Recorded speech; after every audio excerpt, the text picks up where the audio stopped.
Good morning, folks. Hard to grasp just how much news there is to share today. From the Earth to the deepest reach of space we go, and we're starting with our star at spaceweathernews.com. We find the last day on our star with nothing but the coronal holes. While Earth's magnetic connection is shifting to the incoming opening, the solar wind stream from the departing opening was due overnight. Coronal holes' faster solar wind is less dense in the stream, but it catches up to slower solar wind out ahead of it to bunch it up like snow on a shovel blade. We're going to look at just the last 24 hours of solar wind from ACE here, and we find the slow ramp up in density, the snow on the shovel blade, and then when the faster particles arrive, the density drops out. This is a moderate strength coronal hole stream. KP index may rise a bit more, but no scary levels of geomagnetic activity will occur. So folks, we're at Kamchatka next in the Northwest Pacific, finding the biggest volcanic eruption of the sequence. We couldn't get good imagery or confirm the plume going to 70,000 feet before yesterday's show, and it did take me a long time yesterday to find one of the overlays on Himawari that would actually show it. It's the lighter color plume shooting up there. That is the plume of the Civilized volcano, and while it did reach the stratosphere, it is still a low-level stratospheric injection. So you might know that 5 inches of rain fell on New Orleans, bringing back memories the entire city wants to forget. But the worst storm hit Spain. The hail was the big deal, piling up, causing flash flooding in its melt, even inundating structures in inches to feet of the hailstones. Looking ahead, we see a low approaching the Philippines and another near Japan.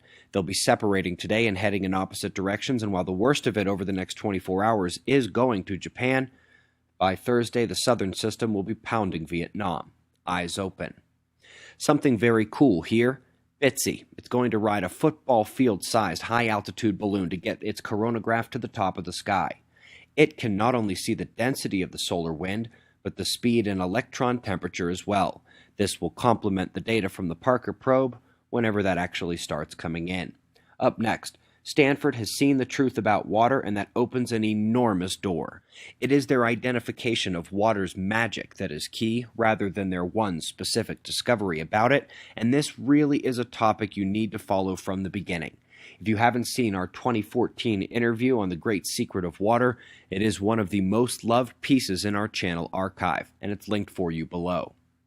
Finishing off the Earth-focused news, we have a new study on neonicotinoid sprays and their harm to bees.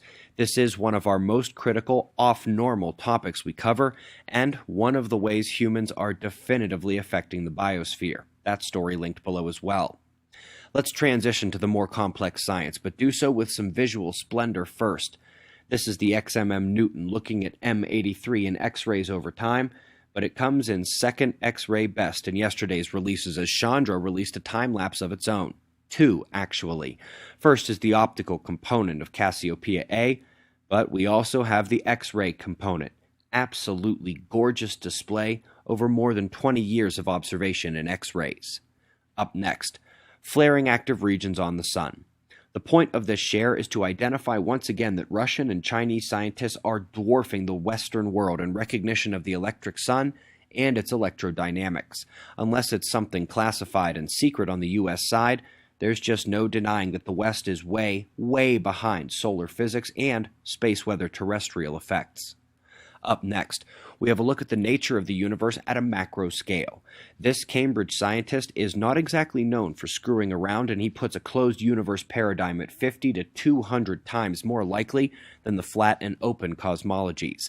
Closed universes would include toroidal ones, bang and collapse scenarios, and also the pre-Bang Bose condensate cosmologies. Last but not least, no speculations here, real observations of galactic physics, and they support nothing other than the presence of strong magnetic fields.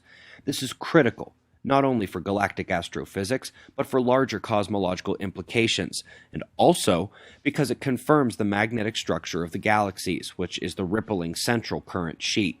This is an excellent way of triggering a star, by the way, to do what they think close-in binaries do once a century or so in recurrent nova.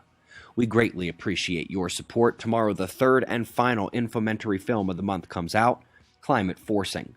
We'll have a link for you tomorrow morning, and it will also come to your email if you hit the subscribe button and click the notification bell next to it. We've got the first 2 films linked below this video if you need to catch up. We've got wind map forecasts and shots of our star to close. We'll do this all again tomorrow, Right here, but right now it's 4:40 a.m. in the new Valley of the Sun. Eyes open, no fear. Be safe, everyone.